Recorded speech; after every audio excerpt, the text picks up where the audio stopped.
Acharya Shankara said in Aparokshanubhuti 140141, Bhavitam Tibrvegena Yad Vastu Nisyatmana Puans Tadhi Bhavet Sighram Gayam Bhamad Kitvat. A person who meditates upon a thing with great assiduity and firm conviction becomes that very thing. This may be understood from the illustration of the wasp and the worm. It is a popular belief that when a wasp brings into his hole a particular kind of insect, the latter, out of fear, constantly thinks of the assailant wasp till it is transformed into the wasp. So also, by meditating on Brahman, one becomes Brahman. अदृश्यम भाव रूपंच सर्वमेव चिदात्मकम सावधानतया नित्यम स्व आत्मानम भावयेत बुध. The wise should always think with great care of the invisible, the visible, and everything else as his own self, which is consciousness itself. Verse 142 says, Drishyam ही अदृश्यताम नित्वा ब्रह्माकारे निचिंत्येत विद्वान नित्य सुखे तिष्ठेत धिया चिद्रस Purnia. Having reduced the visible into invisible, the wise should think of the universe as one with Brahman. Thus alone he will abide in the eternal felicity with the mind full of consciousness and bliss. A person may at first take some external thing as an object of his meditation, but he should afterwards think of it as existing only in the form of intellect, and lastly, that intellect also should be reduced to Brahman, which is pure consciousness. Then alone one is said to have reached the highest goal.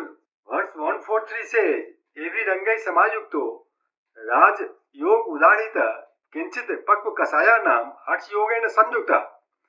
Raj yoga has thus been described, consisting of these steps.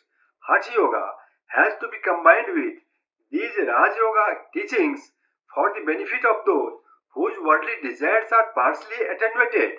The 15 steps of Raj yoga mentioned in the verse 100 to 134.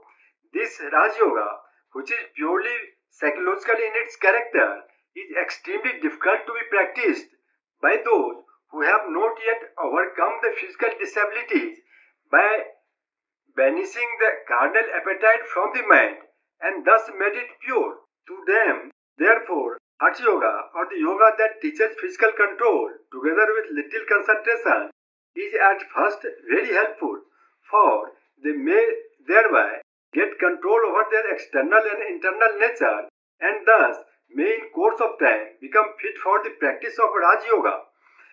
Verse 144 says, Paripakvam manoyasam kevlo ayam sa siddhida guru devat bhaktanam sarvesam sulbho jagat. For those whose mind is completely purified, this Raj Yoga alone is productive of perfection. Purity of mind, again, is especially accessible to those who are devoted to the teacher and the deity. Those who have implicit faith in the words of Guru and have unflinching devotion to their chosen deity become free from all doubts and thus easily acquire concentration, which directly leads them to the realization of the highest truth. Shweta Upanishad 6:23 says, Yasya deve parabhakti yatha deve tatha guru tasyate kachtahi artha prakasyante mahatmana.